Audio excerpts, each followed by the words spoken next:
Student type smart काम करो, subscribe के साथ साथ बेल आइकन भी दबाओ।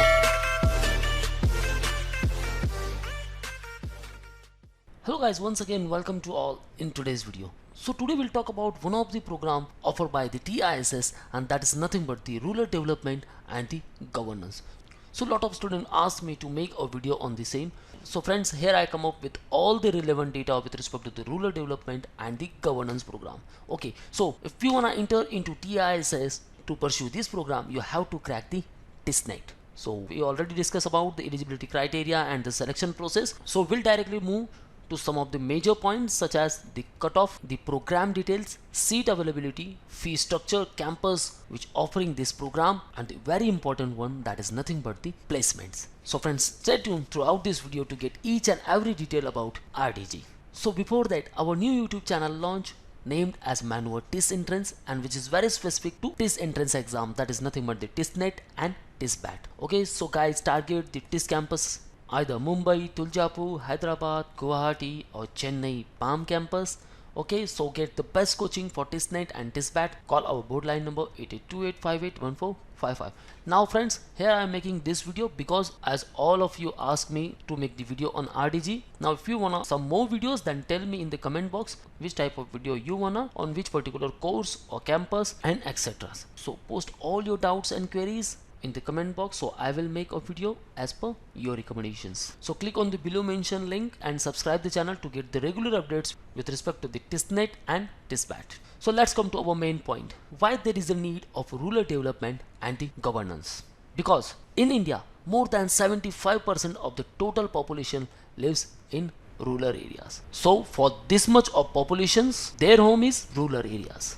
So you are aware about the governance part, all the governance body, okay, and why there is a need of making policies in urban areas, because due to the urbanizations. Same wise, in rural areas there is a need for the development as well as the governance, because due to the lack of facilities in rural areas, more and more populations are moving to the cities, and that's lead to the urbanizations. So friends, if you are watching this video, the rural development and governance, then also watch the urban policy and the governance part, so you can easily understand what exactly the governance part is.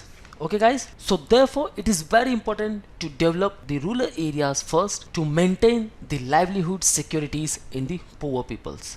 So if we talk about the livelihoods options, so these are the farm based and the non-farm based. So you can easily understand by seeing all these pictures, all the options in rural areas. So why there is a need for the development process. And if you talk about the livelihood security, then it contains the 6 major components such as the food comes at first, the water, the housing and sanitation, fourth one the education, the fifth one the health facilities in rural areas, and the next one the economic security. All these are the components where there is a need for the development in the rural areas.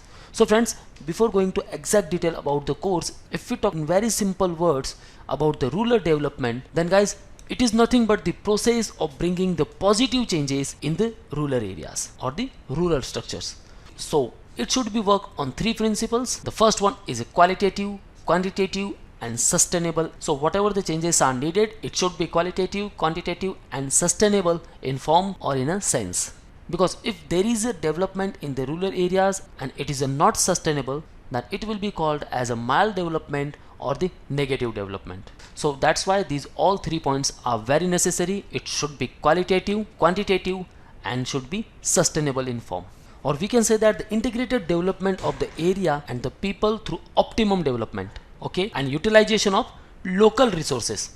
So development is necessary, but it should be the utilization of local resources like the physical, the biological, human, and by bringing about necessary institutions, structural or altitudinal changes of rural public. So it can lead to the more livelihood options in the rural areas. So a lot of Indian agencies are working on the rural developments. Okay, if we talk about the agriculture part, then the RCFC is there. So this is all about the rural development, the easy understanding about this concept. Now we'll talk about the campus which offer this course. So it is the TIS Hyderabad. Okay, so TIS Hyderabad established in 2011 and it commenced to start the academic programs from the 2012. So friends, if you are looking for Hyderabad campus, then you have to score around 57 plus marks in the TISnet. Thereafter, you can eligible for the second stage, that is nothing but the TISPAT and the personal interview. So friends, focus on this target and score around 60 plus marks so you can easily enter into the TIS Hyderabad. So the School of Livelihoods and the Development offers these all three programs, the Master of Arts in Development Studies. So I already made a video on this program, so you can watch that video too. The second one, the Master of Arts in Natural Resources and Governance, and the Master of Arts in Rural Development and the Governance. So these all are the program details. It has 34 seat intake, duration of course obviously 2 years. It includes 4 semester. It also includes the internship, or you can say that the field work, and it also includes the research dissertation.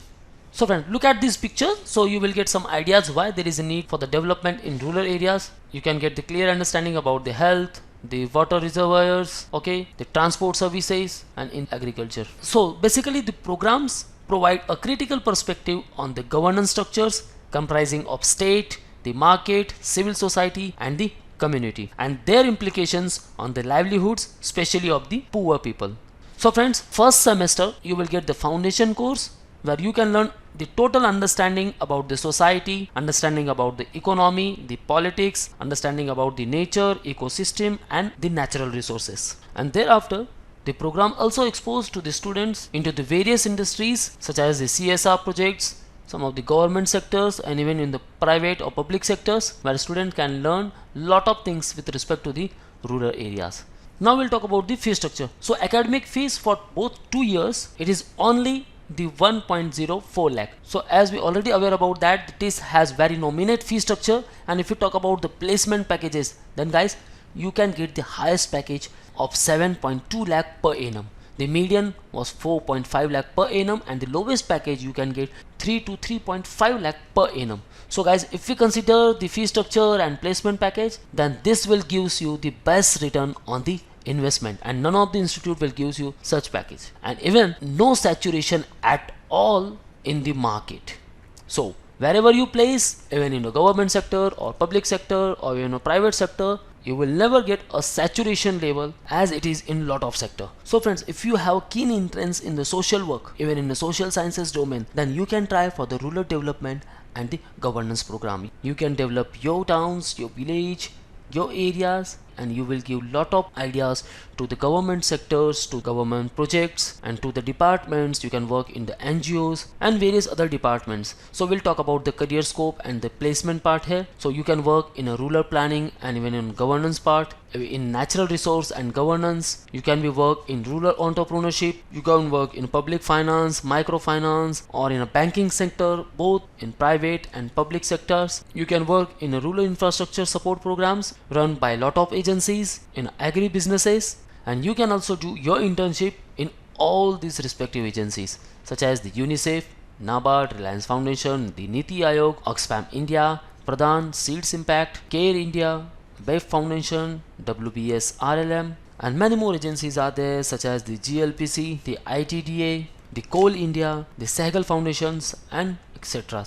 So friends, just keep in mind, this program is very unique one, the RDG, the Rural Development and Governance, and this uniqueness makes that there is no saturations in the market. So if there is no saturation at all, then that means the program is worth it and there is a huge growth. So if you are in TISS, then you will get the 100% placement there, and also there is very nominate fee structure.